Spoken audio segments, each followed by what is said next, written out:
dasolen, ya. Nah, kemudian akan dia bikin daset ini yang sederhana. Saya nggak minta teori, nanti teori itu dulu S3. Tapi untuk S2 ini cukup hanya 2 saja, Anda nanti menganalisis antara dasolen dan daset. Kemudian rumusan kedua, sejauh mana implementasi legislasi hukum ekonomi Islam di Indonesia. Oke lah udah ya. Nanti dirombak itu. Jadi jangan hanya beda loh nulis makalah dengan nulis narasi, sebuah catatan sebuah tulisan lepas. Jadi boleh Anda lihat di Google, tapi jangan Anda serap mentah-mentah seperti itu, Anda olah. Silakan Anda tulis. Saya pun kalau mengambil menulis apa-apa, beberapa referensi saya kumpulin, tapi saya olah. Kita ini sebagai juru masaknya lah, chefnya, ya. Bahan-bahannya kita dapat dari mana aja, tapi kemampuan kita adalah mengolah. Tapi dasarnya saya bilang, seorang yuris itu ada 2 prinsip. Kemana-mana Anda pergi jangan bilang ini. Pertama dasolen, yang kedua daset, ya. Dasolennya aturannya baik semua, tapi faktanya belum tentu baik. Ada yang baik, ada yang tidak. Di ruang inilah Anda bermain, ya. Selaku akademisi, selaku yuris, selaku katakanlah Anda ingin menulis sebuah tulisan ilmiah harus jadi judul, ya. Kemudian latar belakang, kenapa Anda menulis ini? Kata Laude karena ini penting dan tertarik untuk harus ditulis, misalnya itu bahasa intinya.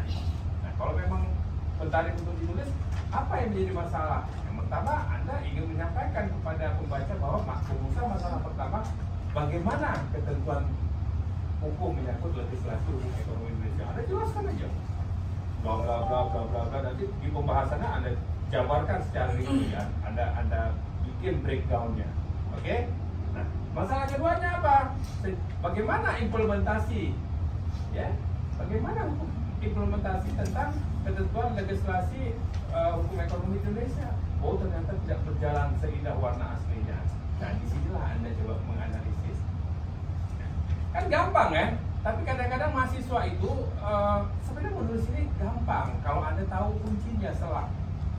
Nah, kadang-kadang mahasiswa ini mau enak ya, nanti diambil dari Google, apa yang ada di Google Anda tulis semua. Atau Anda nggak tahu apa yang Anda ingin cari dalam sebuah tulisan itu. Paham? Nah, jadi kuncinya di situ. Berapa kali saya bilang? Yang pertama, Anda bikin judul.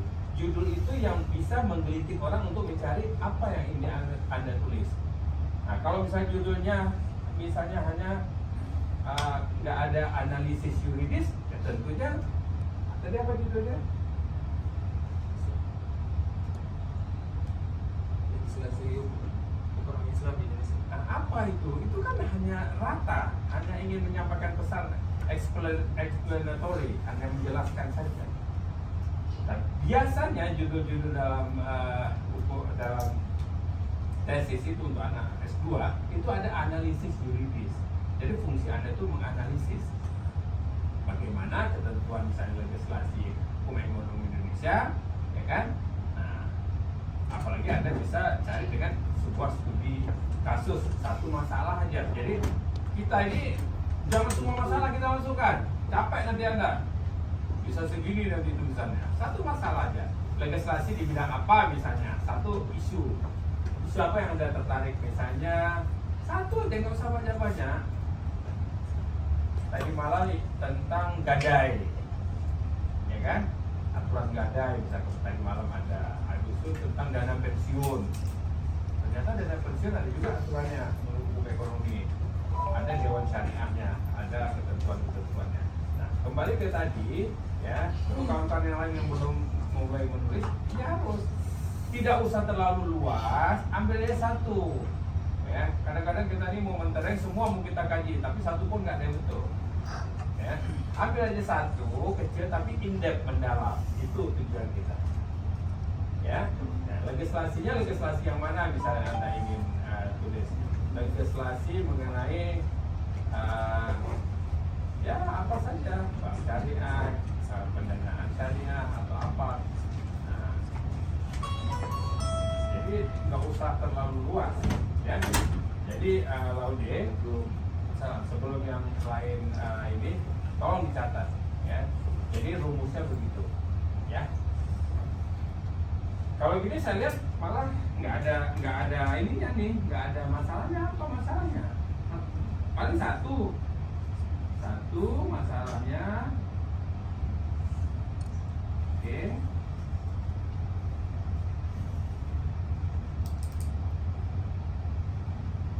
Nah, hukum ekonomi Islam, legislasi hukum ekonomi Islam di Indonesia, latar belakang oke lah. Nah, tetapi muncul nggak di sini? Kan ini kan hanya Anda menyadur tulisan-tulisan saja nih kalau kelihatannya. Ya? Iya kan? Nggak boleh gitu. Kalau hanya mau copy paste, nggak fair, ya. Jadi buat tulisan ini menjadi sesuatu kajian ilmiah, misalnya analisis yuridis, apa misalnya analisis yuridis. Kalau Anda masih bersikeras dengan ini, tapi saya nggak yakin Anda bisa menguraikan semua legislasi hukum ekonomi Islam di Indonesia. Berat ini, ya, berat, luas sekali. Misalnya legislasi hukum apa? Kita satu aja bidang Anda ambil. Oke? Yang lain udah ada yang siap belum? Sebelum ini kita lanjutkan supaya nanti tidak amburadul, ya. Yang untuk presentasi. Oh, Udah presentasi? Belum? Udah siap? udah, saya udah kirim materi. Oke. Nah, laude sementara istirahat, ya. Enggak, ya, paham ya, daripada hanya membuang waktu dan beliau kita kasih kesempatan untuk bisa berpikir, berkreasi lagi, ya. Setuju ya? Oke, silakan, ini kita gantian dulu, ya. Oke. Kalau ingin dipertahankan judul itu boleh, tapi satu aspek aja, jangan terlalu banyak, ya. Yang penting rumusan. Oke, maju siapa nih? B berapa? B2 siapa namanya? Siapa? Rahmat Maulana Sidik. Oke, silakan Rahmat Maulana Sidik. Udah di share ke ini WA? Ke email Bapak? Enggak. Oh, ke WA belum Pak? Oh, bisa. Jadi kawan-kawan yang nanti nggak sempat ikuti, misalnya dia malu tatap Anda, dia tatap tulisan.